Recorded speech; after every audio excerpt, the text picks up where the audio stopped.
Hey there, I'm Adam Knox, and welcome to another episode of The Cult of You. I got a question for you. Why demons? I mean, let's be rational for a moment. Doesn't that sound a little bit, I don't know, loopy?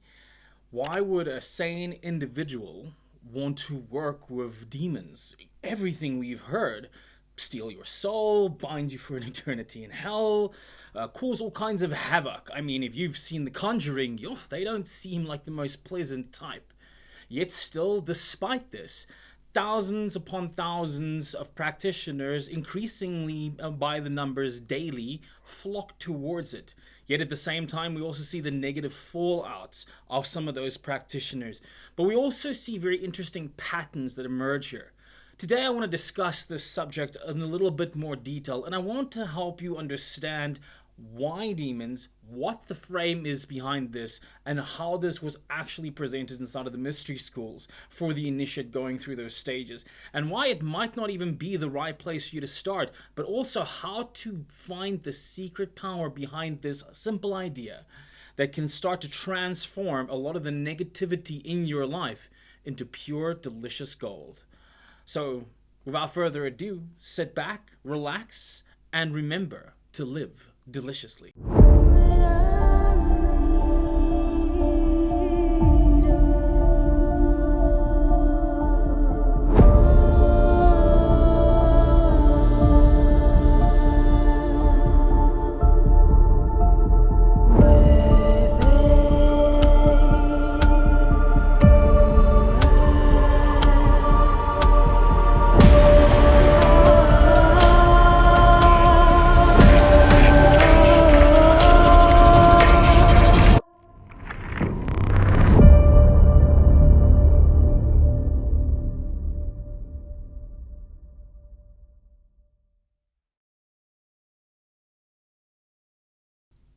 I want to be honest with you.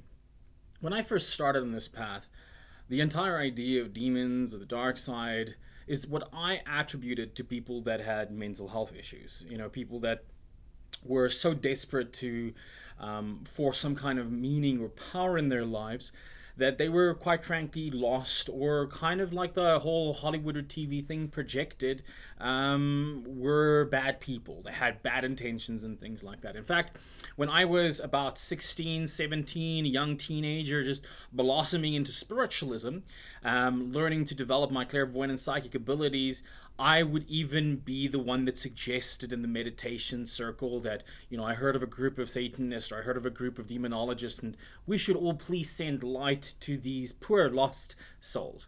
Now, I'm not saying that those individuals were necessarily enlightened in any way. I'm just pointing out my frame as an individual at that time. This is not a judgment on the practitioners that I was pointing out at that point of their ability or their label. The fact is, I didn't know them. I didn't know their label. These were just street stories of the evil Satanists and the evil this and the evil that. Yet, the more I progressed in my path, I progressed up the normal side of the tree after I went through all the different religions and practices, because I went through everything in the search for God. I didn't find enough God in Christianity. I didn't rebel against Christianity.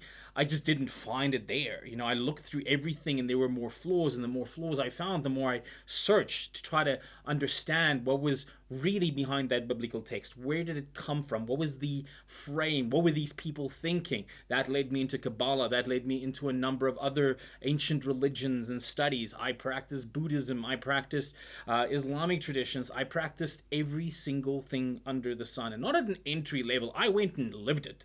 I went and got myself so immersed inside of it. And for the bulk of it, and the largest portion of my life, I could not still accept that idea. It was still a good versus evil mindset. Yet, at one point in a meditation journey in a circle, somebody looked at me and they still said, wow, it's like a roller coaster in there. You need balance. Like there's another part of you that wasn't balanced. And at that point, I thought, maybe this is my expression of spirituality and materialism, the old shouldn't be too rich kind of a thing. So I resolved that conflict and realized I could be spiritual and I could be good in business. I could progress in these other areas. But still, this thing haunted me. This peril haunted me. And no matter how far I moved up the tree of life, the most consistent factor was pain. No matter, there would be these periods of toxic positivity, so to speak, where everything's light and love and I'm only supposed to see God, but secretly denying and repressing the darkness, because that's the thing that I need to shun, quote unquote. And maybe if I fill myself with more light and more light and more, names of God and more high magic positive power, that would kind of go away. It didn't. It got worse in many ways and in more tragic ways. So it moved from intimate relationships and betrayals and all kinds of things. And even though in many levels I was greatly successful, I had so much progress in so many areas, I still didn't free myself from that loop, from that massive duality dive where some days life was great and then for a series of weeks life was terrible. And then I'd come back out of it. And I think a lot of us find ourselves in that. And there's this common philosophy around demonologists and, practitioners of the left-hand path that when you start invoking or evoking or working with the demons, that these forces will wreak havoc upon your life. Now, firstly, let's address that. The force wreaking havoc on your life is simply you, in essence. And what I mean by that is that you set an objective for yourself for a higher quality of life. The problem is the reason you don't have that in your life right now is because of the hallucination of who you believe you are and how that's constructed up your ego and your hallucination of self. That means that's the thing that has to be dismantled. And how is that thing set up in your brain? Through your association to people, places, times, things, and events. So when you create a vibrational shift within yourself, those are the things that are going to die. Those are the things that are going to sacrifice. Those are the things that have to let go because you ultimately die in a way, in an alchemical way. You initiate. The old you release and you transmute. This is the process of maturing in and of itself. We don't mature through how many books we read or how much age we've got behind us. We pretty much mature through how much pain we've overcome and become stronger as a result of it. Because if we don't become stronger as a result of pain, the result is illness and ultimately death. When we give up in the face of adversity, that's the end of our story. Viktor Frankl, in his work on logotherapy, was exploring the subject inside of the concentration camps. And he was noticing what was the difference between people that in that situation would just shrivel up almost and die, give up completely and start being taken over by disease and illness, versus some inside of such a horrific time, for the Jewish people during the Holocaust, who actually seemed to become stronger, more vibrant, more powerful, even though they were all in the same situation, same torture. The difference he found was the meaning that these individuals attached to the situation. Where some people's meaning was like, oh, it's the end, it's over, we might as well just give up. And that was their result, that was their reality. The difference for these others was, I have to survive because I have to make sure this never happens again. I have to change this. This buck has to stop with me. I will survive because the world needs to hear about this crime. The difference was in the meaning. Now, meaning is a fundamentally important idea because in occultism and in spirituality and in magic and in the mystery traditions, meaning is the concept that we attribute in the pentagram to spirit. So we are always looking for the meaning behind things. And the reason we're looking for the meaning behind things is if we can find the core meaning, the why something exists, we can come to recognize its logos, its vibration, its pattern, its essential energy. And if I look at the various components of my life that seem to be in duress or distress or competing in this duality and this opposite, it's good, and I can figure out what is their purpose? What purpose are they trying to serve? Because the fundamental frame of the occultist is the universe is me and I am the universe. That means we're all trying to aim for the same thing at the end of the day. I don't want to destroy myself because there's no purpose. I want to destroy my limitations. But ultimately, if I'm everything and everything is me, we're all one with God. We're all one God. We're always looking for evolution. We're always looking for the best. This is why we crave these things. So even the parts of myself and of my reality that seem destructive and seem negative inherently have some idea behind them or some empowering concept behind this. And this gives us dawn to the concept of the daemon or the concept of the demon. Now, firstly, I don't advise if you're new to the path, that you simply begin with demonic work. In fact, I think that's something you do when you've already like become a bit of an adept. You've worked through your traumas, you've worked through your pains, you've worked through your struggles.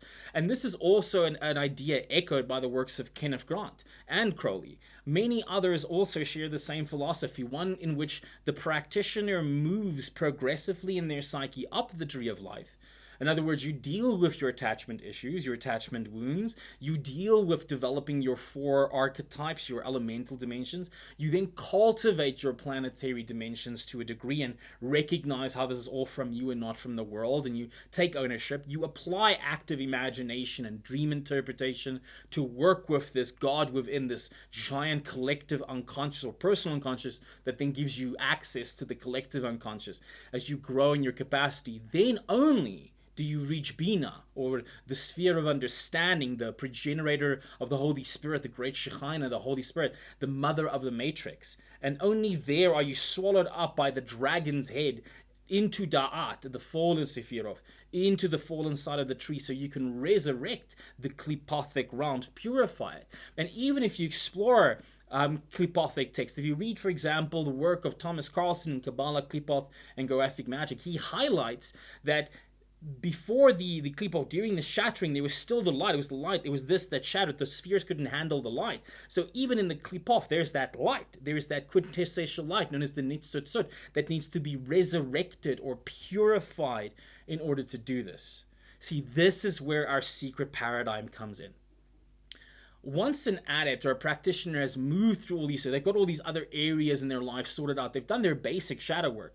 Now they're ready to start dealing with the collective shadow, as well as the deeper parts that were far more traumatizing from their past, but they're already kind of stable. They've got the tools, they're strong in their inner strength, they're ready for that. Then they begin being introduced to a new set of narratives. You see, if we study psychology, we look specifically at Jungian psychology, we look at the work of Robert Moore, Robert Johnson, and many of these other great thinkers of our time inside of that, Jung and so on and so forth. We find that all of them say the same thing. The only way we're working with the unconscious is if we're using active imagination, we're getting involved in it. And a beautiful quote for me from Robert Johnson was, if you do not go to the spirit, aka your unconscious, it will come to you in the form of neuroses, depression, and all these other issues. So what are those? Look at that for a moment. Neuroses, depression, anger, hate, betrayal, all the negative emotions are the same attributed qualities that we would attribute to the demons of the Klipothic tree. One demon is, like Lilith is the goddess of lust, and cruelty in certain ways. Samael is, or Adramelech is the lord of insanity and madness. It's Baal is the lord of anger and wrath. These are all human emotions. They're human states. They are the negative aspects of our nature as individuals. The difference, though, is that the adept that is at this stage in their development or in their progress, they are building archetypes, or they're building relationships with archetypes that changes the landscape. You see, a simple way to understand this is we look at a basic idea from, motivational teacher and NLP coach Anthony Robbins. Anthony Robbins, when he talks about emotional mastery, and not just him, anyone that you go to that talks about emotional mastery, says the problem when we have negative emotions is that we repress them. The key is not to repress them or just express them wildly, but to essentially find a meaning that is empowering. Because the second you find a meaning that is empowering behind a negative energy, the second you see the nitsutsut, the second you see the light inside of the fallen, then and then only can you resurrect and reintegrate or mature that part of yourself in a way that now gives you power to go to the next level. You see, he does it in a very simple example. He says that your negative emotions are just action signals. So all these negative feelings are just action signals. And then he gives examples, and many other authors give other examples. For example, loneliness or rejection is only something that you experience when you're not meeting your own standard. So he's changing the rules, essentially. And that then becomes an action signal. That's the key here. true understanding of the psychology. Now, obviously, there's much more to this. In the practice of magic and the occult arenas, there's many dimensions or many layers to this truth. There's many levels of manifestation, but we're not in an initiatory structure. We can't explore those together over a YouTube channel or something like that.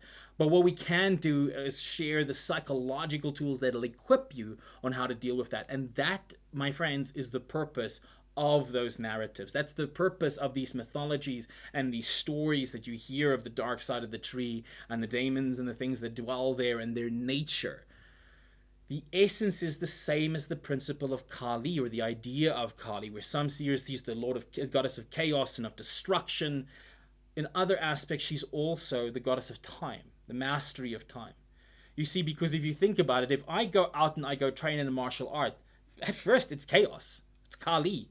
I'm being beaten, I'm being slapped, but with all the punches that I'm taking, what gets better? My timing. Where I at first is in the chaos and I don't see a punch coming, the more I take that pain, and the more I go, ooh, this is good, I'm learning, I'm growing, this is going to give me mastery over timing, over my sequence, over my speed. Now I've taken the negative energy and I found its nitsutsu. I found its empowering hidden secret. So I want you to reevaluate some of these demons and ask yourself, why do they exist in the first place? You see, many would even look at the other aspect of that and simply say, oh, it's because of vengeance or anger or something like that. People want to curse. I believe it goes a bit deeper. The ones that persist, in that sense. I don't say those things don't exist, but as I mentioned earlier, that's a subject that's a more complicated discussion, and we're not going to be able to cover that in a single episode. But if we look at, for example, take the translations just on the archangels and the archdemons in terms of the Kabbalah. If we look in the front side of the tree, we see the archangel Metatron. Metatron roughly translates as he who is inside of the presence of God. Now, presence here being a key word, because think about it. When you're truly inside of a situation and you're inside of control, you're here, you're in flow states. Flow states is the state of being in presence. You're in presence, okay? Even the concept of God is known as the ayin, as in the no thing. In other words, an idea or concept that hasn't been limited or frozen into time and space. Why is that important? Because why do you suffer? We suffer because we get stuck in a certain thing in time and space. We lock ourselves inside of that, and it's due to that we're unable to move. You suffer about your past as long as you're holding on to your past, but the moment you let that go, you're suddenly freed from it and you're able to be present. So based on that, our suffering really happens when we get too stuck on the past, too stuck on the future, too attached to people, places, times, things, and events. As Dr. Joe Dispenza likes to point out, these are the conditions by which we limit and attach ourselves in the neocortex versus the full expanse of the probability that we call the divine that is within ourselves. Now, if we look then at the translation of the name or the association of the name inside of the Kabbalistic text of Samael, we find a translation of he who is outside of the presence. And if we then go and we look at the correspondence and we see Samael and where it's attributed to, we find very often that Samael, even though there is the Klipa Samael, which attributes to Mercury, which attributes to the intellect, in other words, the probability of me disconnecting between my heart and my head, going so caught up in my mind. But it also then isolates Samael in attribution, usually to the spear of Gamaliel in attribution with Lilith, how some have authored it. This way it also reflects the moon, the subconscious, also our sexuality at a very deep level, but more specifically our sexual identity, giving us a very clear roadmap of how we can come back into presence where we're actually stuck. Hence the concept of a daemon being a guide.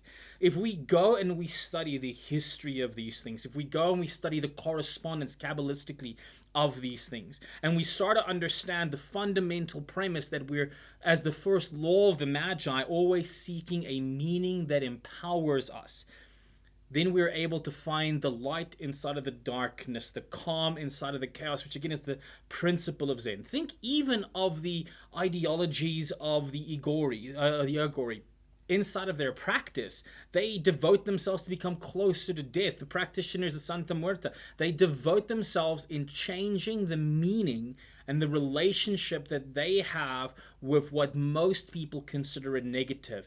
As such, freeing themselves psychologically and emotionally from the slavery to that. If I look at things happening in my life, if things don't go well, if there's poverty or there's pain or there's illness, I don't go, oh, woe is me, I'm so bad. I'm not saying that I don't feel bad. I mean, obviously it's going to happen. You're going to get shot. You're going to get knocked down. Life's going to happen. The difference is the core psychology. I go a bad situation and I have a set of archetypes attributed that represents the rulership of that. And I go, Belial's giving me the strength to overcome my weaknesses. This is going to make me stronger and make me more powerful in the end. My attitude and my meaning are different. And because my attitude and my meaning attributed to the situation, my default narrative, I have all these narratives of, that entity that overcomes pain, that is the ruler of pain. So when I see myself burning and I'm suffering through some agony or some sorrow because of a betrayal or something like that, I don't feel despair. I don't let that emotion turn into despair. I immediately see an all demonic force that represents itself in flames and in fire, and I go, this is the transmutation. Because what is that entity as well? That entity is then the power over XYZ. The grimoires are filled with attributes and idea. That means if I master this, by mastering this negative in my life, by transforming, by finding its beauty, by learning the lessons, I'm going to become these things. I'm going to attain that part of myself. It's not an overnight process. It's not a simple thing. And I want you to consider this philosophy a little bit, because if it was the way so many people make it out to be, that they just throw up a couple of candles, chant a bunch of words, and some entity comes and fixes their life for them, you already know my feelings about that. I don't believe in giving your power away.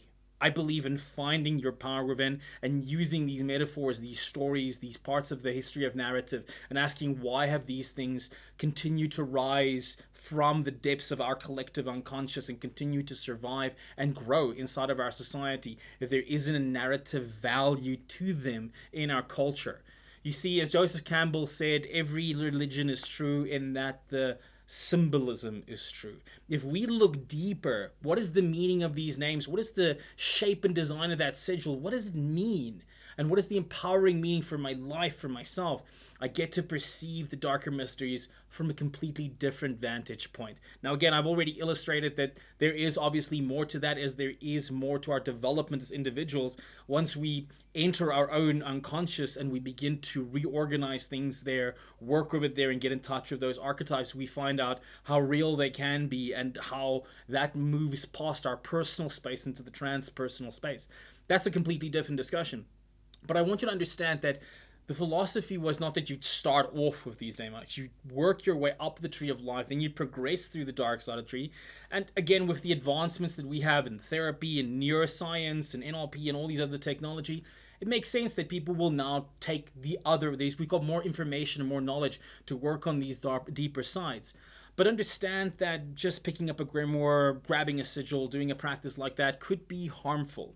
Because if you haven't built a relationship with the basic archetypes in your psyche, to suddenly now try to work with one that is far more complex could cause more chaos than good, especially if you don't know how to integrate that. Or if you have narratives inside of you that contradict this part of you, you're going to create a tear inside of your psyche, and that despair, you will go, oh, this is the evil demon. Well, it's because we've attributed a demon to the concept of despair. But if we then study the neural map Kabbalistically of where that's attributed, to what path, to what tree, to what correspondence, now we're getting the ideas and the clues, the same way as a tarot reading would, to reveal to you a different meaning and a different perception. So don't rush your process. Do the work systemically and progressively. It's not about competing with others. It's not about being up to date with the latest trend or the latest grimoire. This is an ancient practice. It's a personal practice.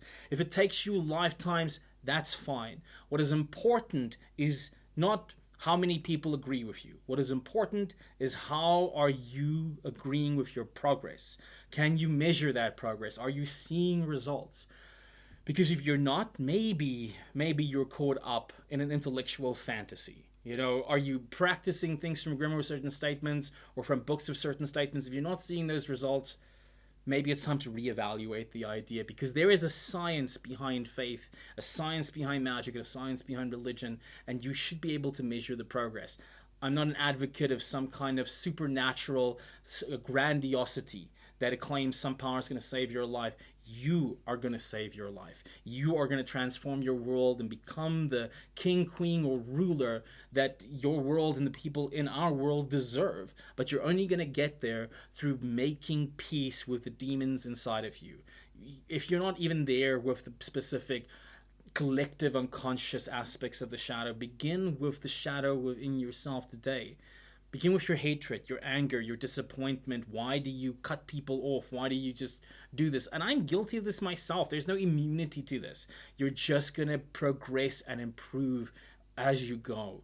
You know, it's like like getting an illness or the flu. At first you get it, you know, because you have weak immunity, but then your immunity gets stronger and then it's less effective on you. But then you could still take a vacation break and binge on food too much and still get hit by the thing. You know, awareness is not immunity. Awareness itself is not a cure. Knowledge alone is not the solution. Knowledge applied practically. So I want to invite you, as I close this conversation off today, to do a very quick exercise for me at home or tonight. I want you to put the grimoire down, put the book down, put the references to anything else out there down, and how you're supposed to do ritual, how you're supposed to do any of that. And I want you simply to engage in an active imagination exercise with your own higher self or with spirit. And I just want you to flow that through to the point where you can lose touch with yourself, you know, your personality, your attachment to people, places, times, things, and events.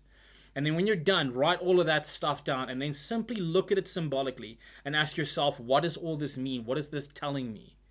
That's the beginning of the most important conversation you can have, the conversation with the God within you.